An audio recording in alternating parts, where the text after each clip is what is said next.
All right, everybody, we are go for launch. As we heard, we are at T-minus 10 minutes to go. The countdown clock has resumed. Phew. Let's do it, Patrick. I know. That was, we are always looking forward to a launch, and certainly after today, it's just so important that we make sure that we walk through all the checklists, make sure that everything is right, within bounds, and if we need to take a couple more minutes, even 40 of them, that's quite all right with us. That's right. You don't want to have go fever. You want to do this right and by the book. Exactly. I do want to say, can you imagine if you were actually sitting in a capsule right now, you would have heard this go, no-go poll in your headset. And I think, at least for me, this is where it would have just completely broken out in goosebumps, just knowing that the launch I am right now. It would be so exciting. All right, and now all eyes are on New Shepard. We're into our last minute checks. They are underway as New Shepard comes alive for flight. We have just a few minutes to go before final checks, so why don't we take a moment and walk through the booster and some of its key features. We did a little bit earlier in context of similarities and parallels to New Glenn, but let's focus on New Shepard. She really is the workhorse of the journey to space. As we mentioned before, New Shepard is powered by the BE-3 engine that's essentially fueled by water, liquid oxygen and liquid hydrogen. It propels the rocket to space and restarts for a controlled pinpoint landing on the pad. It's also uniquely throttleable, and that means it's able to slow the booster down to just about 8 kilometers per hour or 5 miles per hour for landing.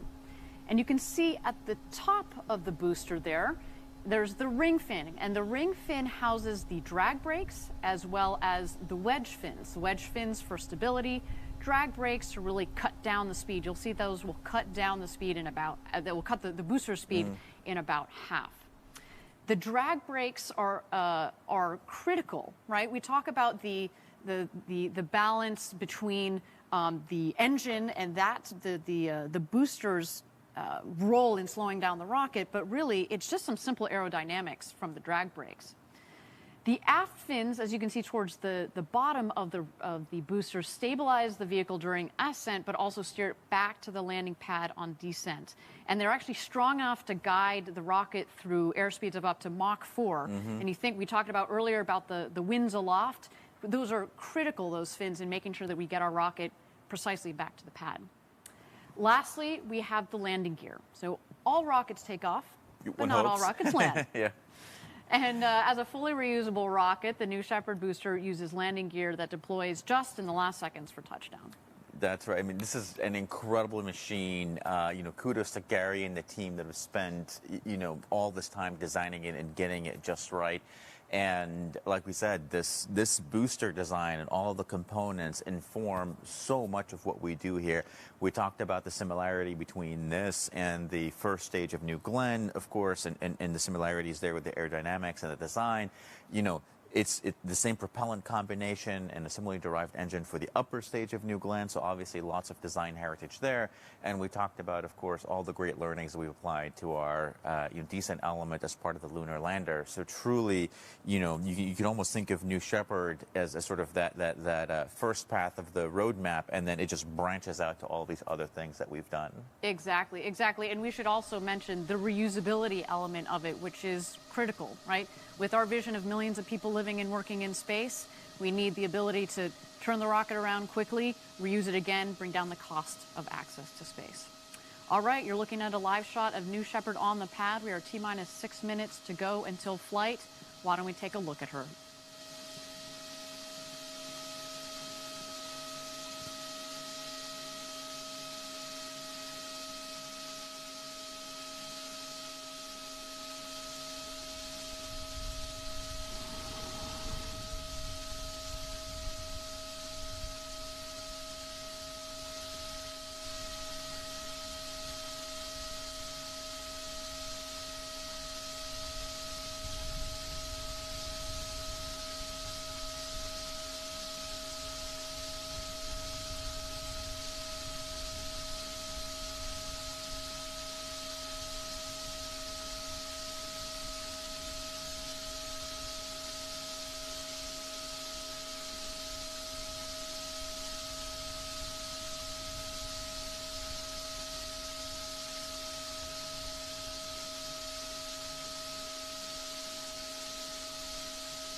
Thank you again for joining us for New Shepard's 15th flight to space. You are looking at a live shot of New Shepard. She's just about to begin her final preparations for her 15th flight to space. We are at T-minus 3 minutes and 10 seconds to go until launch. So for those of you that are just joining us now, earlier in our show, we showed our astronaut experience crew rehearsal. Very exciting. That all seems to have gone perfectly well. And now we're ready for New Shepard's flight itself. So at T-minus 2 minutes, the rocket is going to go into autonomous mode. We throw the show over to her, and the rocket is in charge of itself from liftoff, its entire flight to space, and its landing back, the rocket itself on the landing pad just 2 miles north of the launch pad. In just a moment here, we are going to see the engine gimbal check, as well as what we call the built-in test, the bit checks. We want to make sure that we can move the aerodynamic surfaces freely so that they, just like an airline pilot does before his or her flight, to make sure they've got free range of motion. We also, at the top of the tower, of course, have the gantry that will also retract. That's right, and Ariane, right there on the gantry, you see these big sun shields there. You know, one of the, if you have 6 very large windows, like you said, and 60% of the capsule is actually windows by volume. Ah, there you go. There it goes, the retraction. Retraction right there. So we actually need those shades there just to keep the sun out of the capsule. We want to make the astronaut experience as comfortable as possible. We want to keep them in a nice, cool temperature.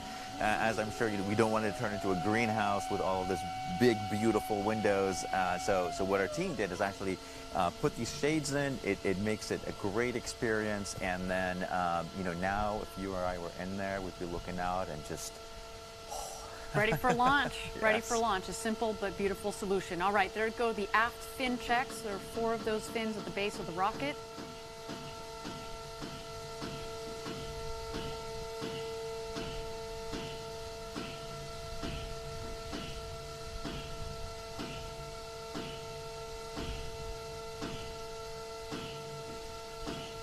An eye out here. You see the nozzle peeking out of the base of the rocket there. There goes the gimbal check.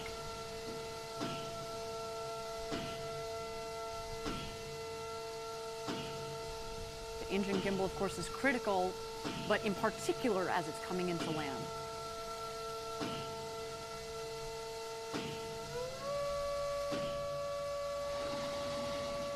And Patrick, that takes us to launch. We're at T-minus 30 seconds. Why don't we hand it over to Mission Control for New Shepard's 15th flight to space? It's going to be worth the wait, man. Godspeed, New Shepard.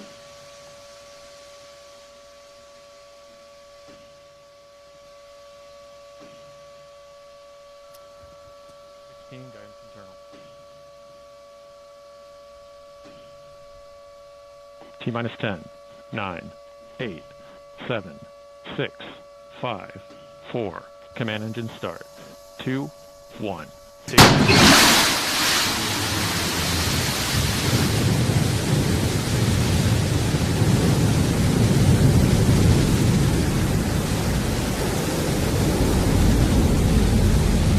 And we have liftoff. Go, New Shepard, go. Beautiful liftoff from our launch site 1 in West Texas. You can follow along as she gains speed in the bottom left corner of your screen. There's the speedometer, altimeter in the middle there.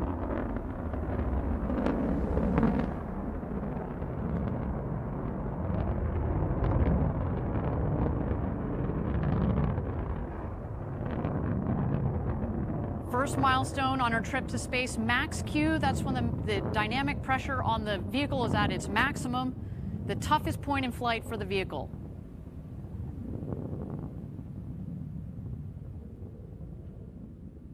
And max Q is confirmed.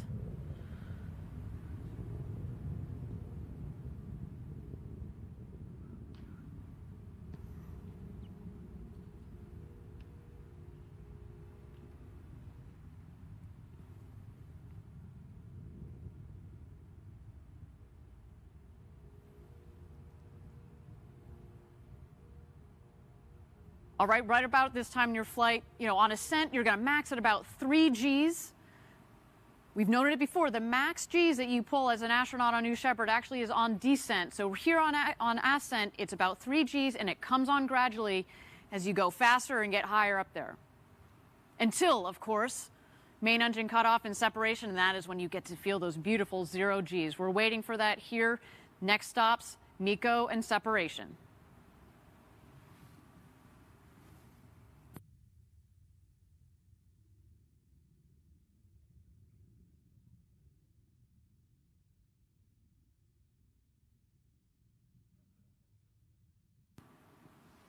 Coming up here on MECO, main engine cutoff. So far, a clean burn from our BE3 engine.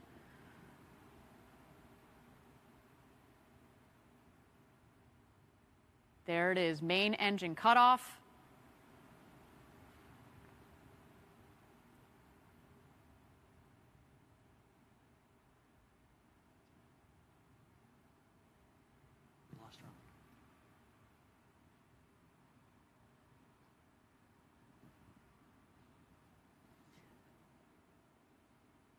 All right, appears we have lost the link to the J layer. So far, though, everything appears to be nominal. So far, what we have seen a clean liftoff. We did have max Q, maximum dynamic pressure. Mm-hmm. That is essentially for the rocket the hardest point in the flight.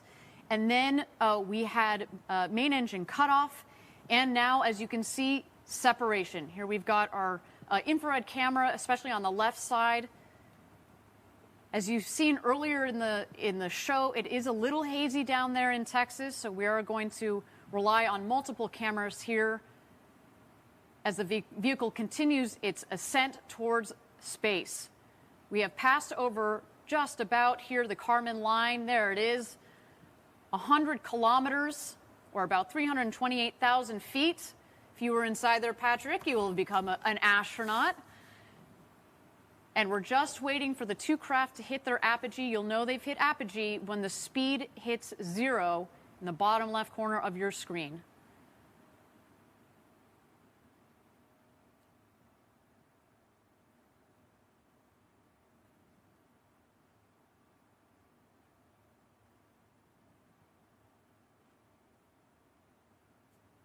There it is, apogee just at about 346,000 feet. Of course, we're going to have official stats for you after the flight via Twitter, but so far so good. Patrick, looks to be a nominal flight of New Shepard. You see the booster on the right and the capsule on the left. This is when they've begun their descent. As we've seen in the past, obviously the booster is going to beat the capsule down to Earth as it's more better aerodynamically shaped. Mm-hmm.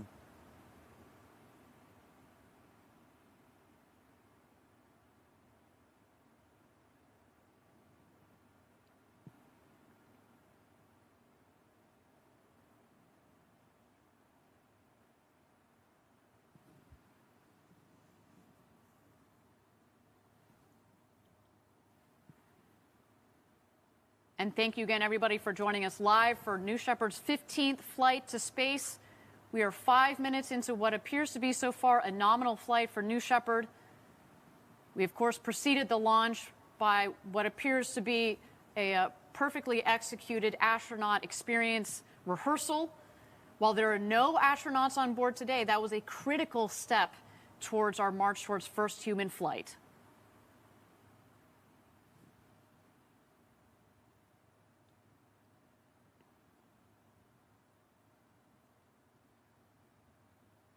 All right, we've picked up our long-range cameras again. There you see the booster, the bottom of the screen, and the capsule on the top. At this point, the booster is re-entering the atmosphere. It means it's going to have air pressure against which those aerodynamic surfaces Patrick and I were walking you through can push against to guide the rocket back to its landing pad. And to think this rocket will have peaked at almost Mach 4, and it's, by the time it touches down, it's just going to touch down at about 8 kilometers per hour or 5 miles per hour. So relatively speaking, a nice soft landing. Critical, as we talked about reusability, the softer the landing, the quicker you can turn it around, right? You're not jostling the rocket, you're not jostling the hardware. You want to be able to flip it around nice and quickly. So there you see the aft fins. We also call them the pie fins because they're shaped like pie wedges.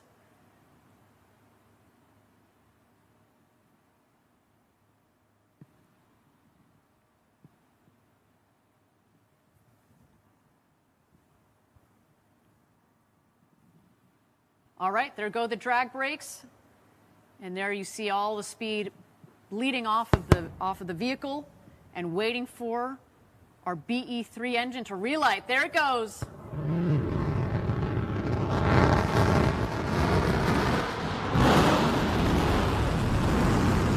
Landing gear deployed. Oh, look at that smooth landing.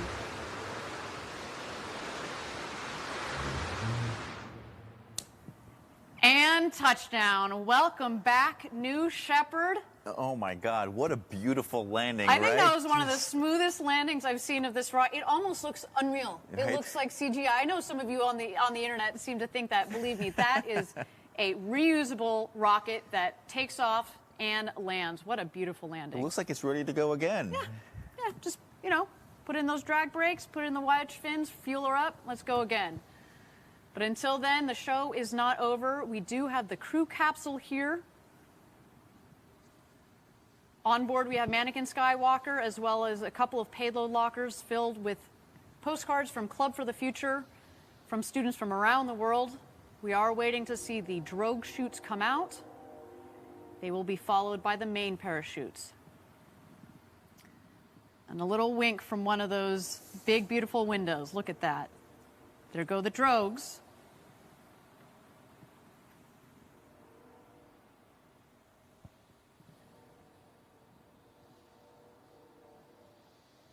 And here come the mains. All 3 parachutes are out. We're looking for full inflation, and there they go.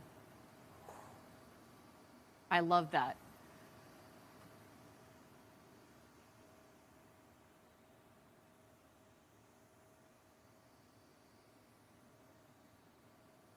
So far, so good. A nominal launch, nominal landing for the booster. We're waiting for the crew capsule to come into land. We're at about 1,600 feet to go. And a nice smooth descent at about 16 or so miles per hour. Just at about 25 or so kilometers per hour. That is a nice smooth descent. There's the valley of our West Texas launch site 1 as we call it.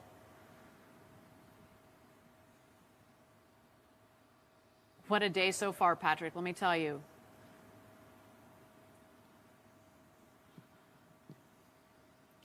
Now, at 800 feet to go here, we should remind everybody that we do have the retro thrust system that kicks on just in the last moment. Basically, it just creates a nice air cushion for the capsule so that next time, hopefully, when you and I are up in that capsule one day, we are going to be getting a nice air cushion underneath the capsule.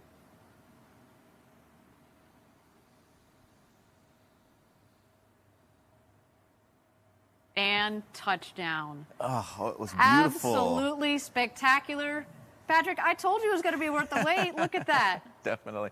I love you. So you can just see it just as it lands. You see that puff of air and it kicks up all that dust, but it's just such a gentle landing right there.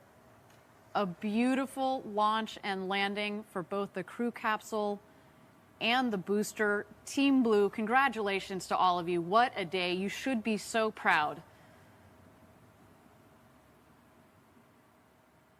And again, Patrick, soon, if you're an astronaut on board, that is going to be a ride of a lifetime. Cannot wait to check out those onboard cameras to see the views that Mannequin Skywalker had today. And he gets to have all the fun, gets to go everywhere. I know, that guy. Jeez. Now, to bring it all right back around, right, we started the day, as exciting as this launch is, we actually started with, the astronaut rehearsal, sort of on top of the normal launch preparation. And now we're going to bring it all back. Those same stand-in astronauts are going to go back out to the capsule. Once we open the hatch, they're actually going to get in, and we're going to practice and rehearse, essentially getting the astronauts out safely, getting them back into the van, have them reunite with their loved ones, and that's when they would go off and celebrate this sort of incredible experience they would have just had. So, you know, I can tell you that when we've done this in rehearsals and the people have just been sitting out there when this has just happened, you know, they just get emotional. Even just sitting in at the very end, they get emotional. I can only imagine what it'd be like to actually fly and get landed. We see it time and time again. You saw a little bit. Obviously, we didn't have the audio for the safety shelter earlier today, but you know, seeing the reactions of our stand-in astronauts from having done the rehearsal, they get super, you know, psyched and worked up, as they should, right?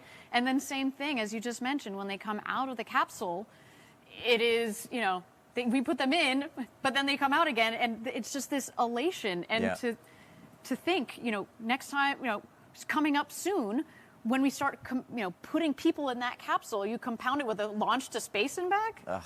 With a boat full of adrenaline, you better believe they are going to be absolutely psyched and ready to celebrate. Absolutely. Well, so the recovery process is underway. It goes like this. So since the capsule has landed, we do have the recovery team, which includes a couple of lead vehicles, safety vehicles, and of course our crew member 7. They are quickly traveling out to the landing site. Now, this team's job, if there are astronauts on board, is to ensure that the astronauts safely exit the capsule.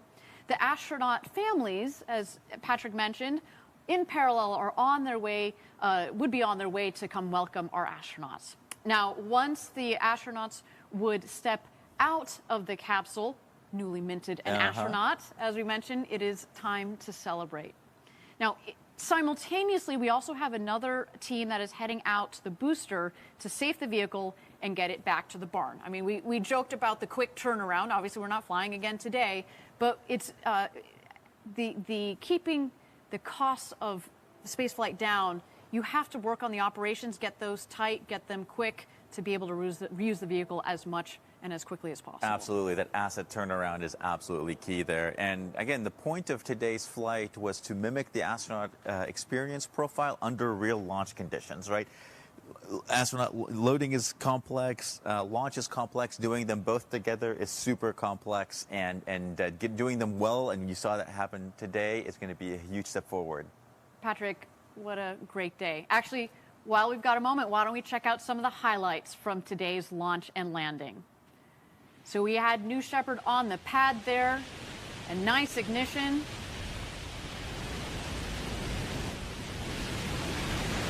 And a clean liftoff. Look her go.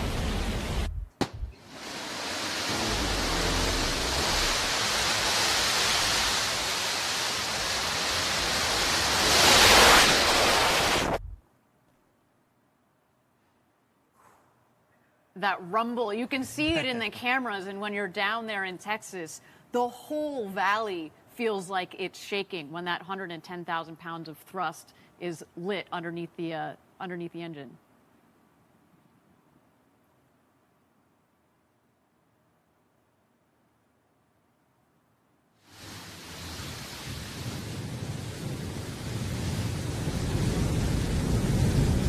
And this angle. Patrick, this is one of my favorite angles. It's very reminiscent of, you know, the Saturn V taking off from the pad during the Apollo days. Absolutely. Super, you know, super reminiscent, super vintage look. Now, this angle right here is one you would not have seen back in the Apollo days. But this is the kind of the cool thing about having these drones up there. So you can get these beautiful shots of the rocket just going by as it's flying up. So close you can touch it, right? I know. All right, here comes the booster back for its soft landing.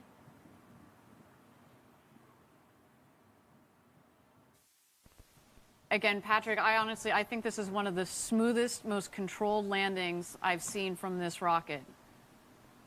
It makes it look easy. It's like it's just dangling from a string.